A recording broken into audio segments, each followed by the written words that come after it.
Hi listeners, this is Lori from Her Half of History. It's March, and in the US that means Women's History Month. I'm celebrating with free-to-everyone bonus episodes every Monday, all month long. I'm also celebrating with a prize drawing where a listener like you will win some free Her Half of History merch. There are 4 ways to get yourself in the drawing. You can 1. Sign up as a supporter on Patreon, any level. 2. If you're already a Patreon supporter, bump up your current support level. This is cool anyway because if you go all the way to the Her Highness level of support, you get ad-free episodes and bonus episodes all in the same feed on your favorite app. 3. Make a one-time donation. Links to do any of those first 3 options are available on the website, herhalfofhistory.com, and also in the show notes of this episode. The 4th way to get in the drawing is give me a rating or review in your favorite podcast app. This last option doesn't send me any way to contact you, so to get in the drawing, you'll also have to email me a screenshot of it at herhalfofhistory@gmail.com. No matter which option you choose, you'll have my undying gratitude for your support. It really does make a difference as I tell the stories of women in history. This episode is brought to you by Nordstrom. Spring calls for a wardrobe refresh, and Nordstrom has the best styles of the season. From dresses and denim to standout tops and accessories, find the trends and essentials that feel right for you. Discover new arrivals from brands you love like Wave, Princess Polly, Mango, Adidas, and Free People. Plus, free shipping and returns and free styling appointments make everything so easy. Shop in stores at Nordstrom.com or download the Nordstrom app. Welcome to Her Half of History. My name is Lori. Today, I am covering a woman from the great country of France. And can I recommend the French History Podcast? It starts in prehistoric times and has progressed through to medieval times, but also with occasional diversions to important questions like, why were so many kings named Louis? And important topics like women's secret agents of World War II. I recommend checking it out. The current series is Great Painters, and this is episode 10.7, Elisabeth Vigée Le Brun, French portrait painter.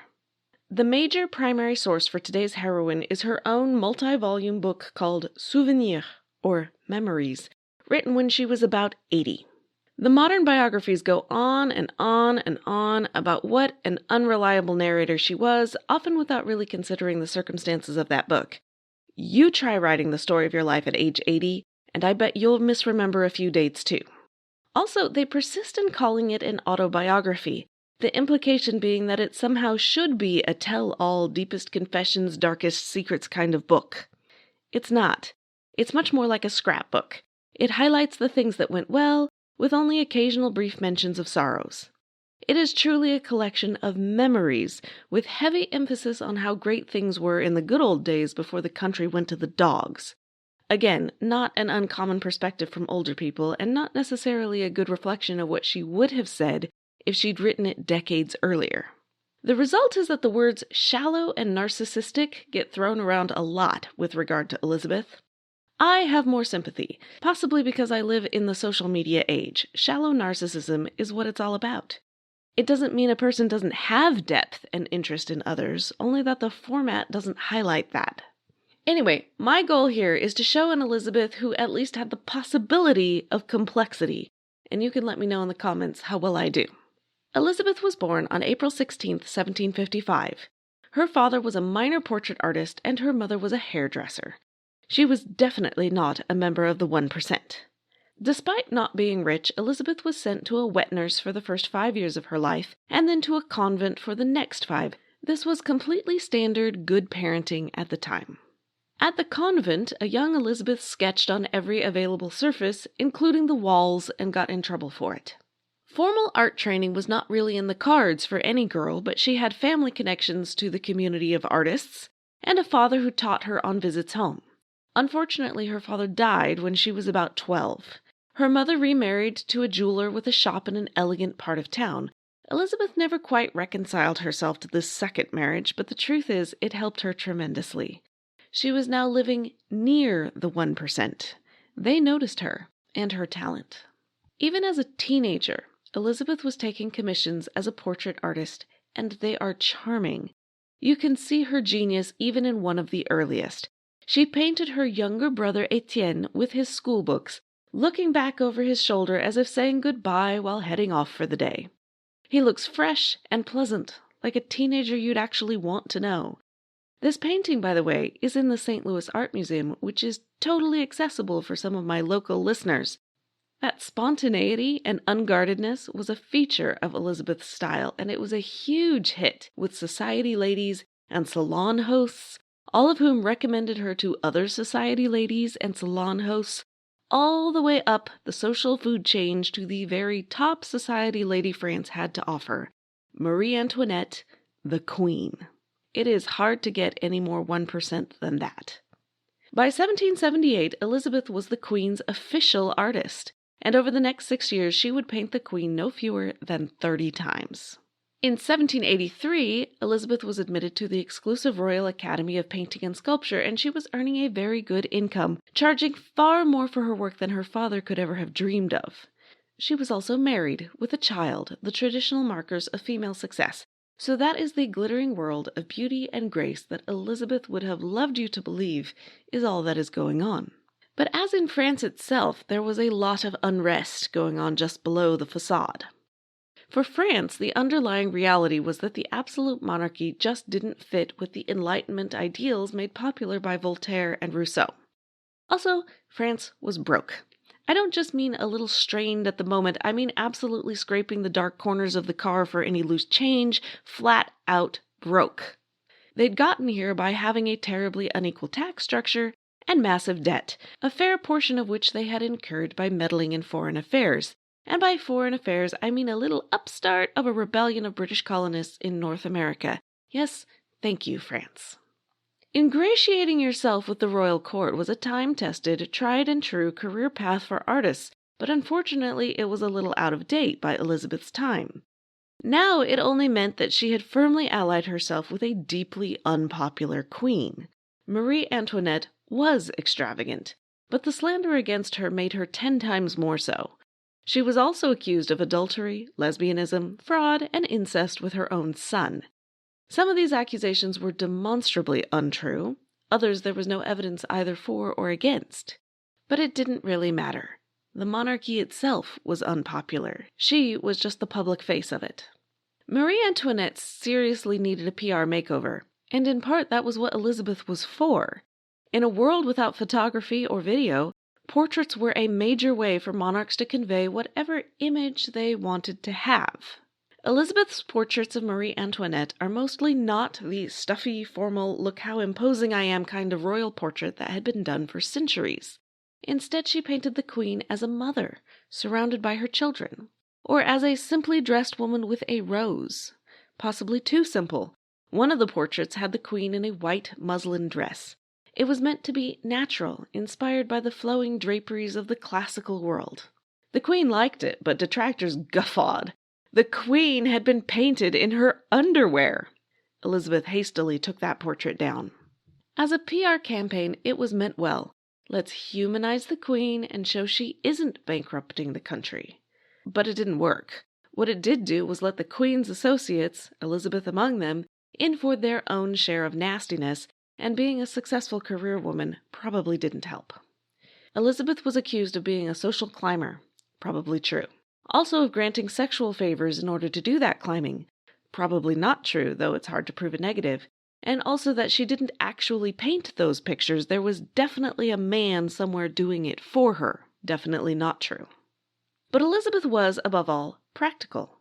She wanted professional success, and that could only come from those with money and influence to pay her and promote her. Basically, the queen was worth the slander. Then there's Elizabeth's admittance to the Academy. The usual method was for a painter to present several works to be judged and wait for the Academy's verdict and their assigned rank. The rank of history painter was most prestigious. Portrait, landscape, and flower painters were lesser beings. I mentioned in an earlier episode that I didn't know why they should be lesser since they still look mighty impressive to me. Well, I finally know. The thinking was that a history painter required more knowledge and imagination than someone who merely copied from life. I'm still not convinced, but at least I know the rationale. Anyway, Elizabeth's admittance to the Academy is mired in conflicting accounts. but there is more than a hint of a suspicion that she was admitted on the king's orders, not because she had followed the usual application process. She says the academy didn't want her because of her gender, but there were a few other women in the academy, though none with the highest rank of history painter. There is also a hint of a suggestion that Elisabeth may have been playing a deep game. She was already known as a portrait painter, not a history painter. She could have submitted portraits for judgment like everyone else. Instead, she gets the queen to get the king to get the academy to admit her by royal decree. She is thus admitted without any rank at all, having not submitted a painting. Then she submits a painting, and is it the expected portrait which determines her rank? No, she submits Peace Bringing Back Abundance, an allegorical depiction of two women. Myth and allegory are not portraits. They count as history painting. That's top rank, thank you very much, boom. Like I say, the accounts conflict, and Elisabeth's souvenirs certainly do not present it as her manipulating the system, and neither do they admit that the king leaned on the academy, so we can't know for sure, but certainly something was fishy about her admittance. Then there's the marriage. Jean-Baptiste Pierre Le Brun was a neighbor and an art dealer, but Elisabeth was a long way from smitten. Here's what she says about it. So little, however, did I feel inclined to sacrifice my liberty that even on my way to the church I kept saying to myself, shall I say yes, or shall I say no? Alas, I said yes, and in so doing exchanged present troubles for others. Not exactly a love letter, is it? Jean-Baptiste was a gambler and a womanizer, and Elisabeth bitterly resented it, but it was an effective working partnership for all that. The art dealer and the artist, they both benefited professionally. Though Jean-Baptiste's profession was another complication in her academy admittance. Artists weren't supposed to be so commercial, and being an art dealer was a bar to entry even for men. There were so few women in the academy that it simply wasn't clear if a husband's profession also counted as the wife's profession. They weren't sure. I'm Ken Harbaugh, host of Burn the Boats from Evergreen Podcasts. I interview political leaders and influencers, folks like award-winning journalist Soledad O'Brien and conservative columnist Bill Kristol, about the choices they confront when failure is not an option. I won't agree with everyone I talk to, but I respect anyone who believes in something enough to risk everything for it, because history belongs to those willing to burn the boats. Episodes are out every other week wherever you get your podcasts. Despite the difficult undercurrents, the surface might have continued swimmingly. Elisabeth presented at the Academy Salon each year, and many of her works were well received. One worth mentioning was a self-portrait. She painted herself in a hat with a palette in her arms. What most viewers now miss is that it was an artistic allusion to a famous Peter Paul Rubens painting. He had painted a beautiful woman in a hat, and the painting was known as the Woman in a Straw Hat. Only the hat in Rubens' painting isn't straw. Elisabeth's hat is straw. She's going one step beyond in this self-portrait, depicting herself as both the subject, a beautiful woman in a straw hat, and Rubens himself, the master creator with a paint palette, all in one package. Is that shallow or complex? She also painted herself with her daughter, not her husband. Maternal tenderness and emotional sensitivity was something she did very well. But by 1788 and 1789, tenderness and sensitivity were a long way from sufficient. The harvests were bad, and the people were starving, and French discontent boiled over. As a close associate of the Queen, Elizabeth decided to escape France. She left in a public stagecoach, dressed as a working woman with only a small amount of money. She brought her 9-year-old daughter Julie and her governess. Jean-Baptiste decided to remain behind, but he discreetly followed the stagecoach to the outskirts of Paris to make sure it actually got to the outskirts of Paris. Elizabeth was 34 years old, and she was a refugee. But hardly one without resources. She made her way to Italy, where a great number of France's good and great and wealthy were congregating.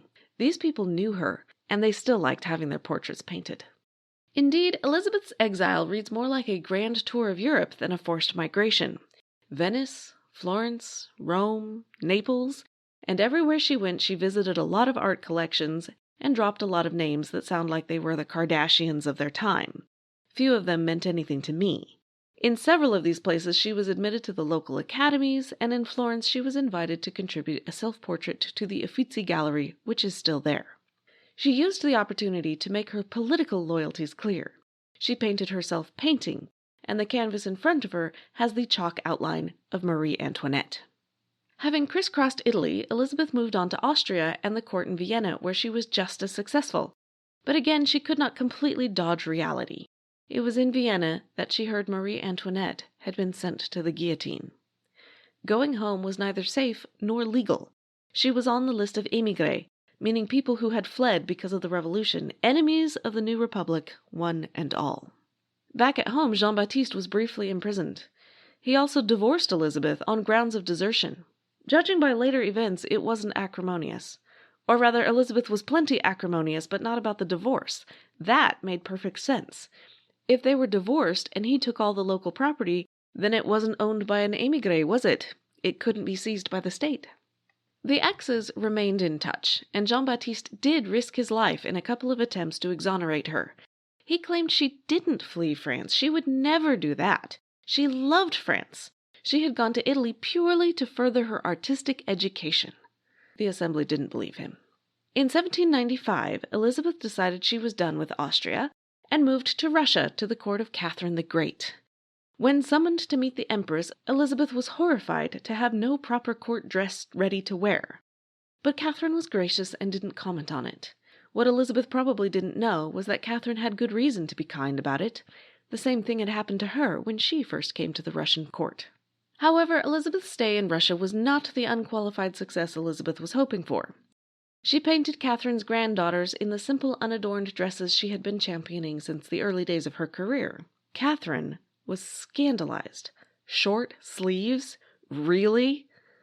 Elizabeth says she hastily painted sleeves on, ruining the effect in her opinion, but keeping the monarch happy was the entire essence of her business strategy.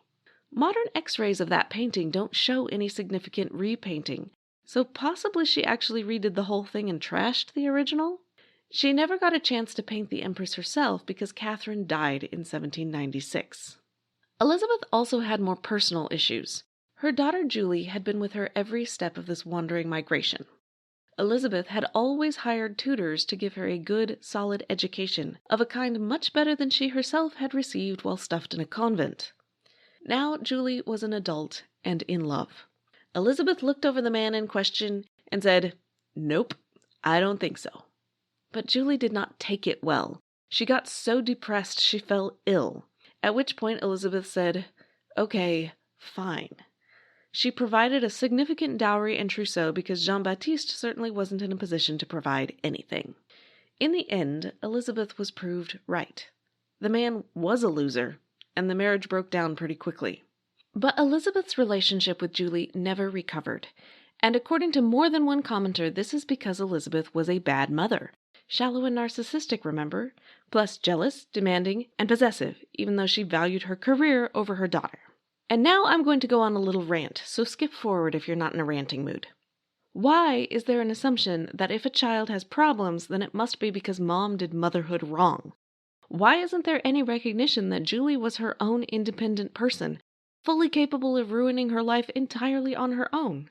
Or if we need to find a parent to blame, how about we blame the one who was absentee for 12 years and did not pay child support?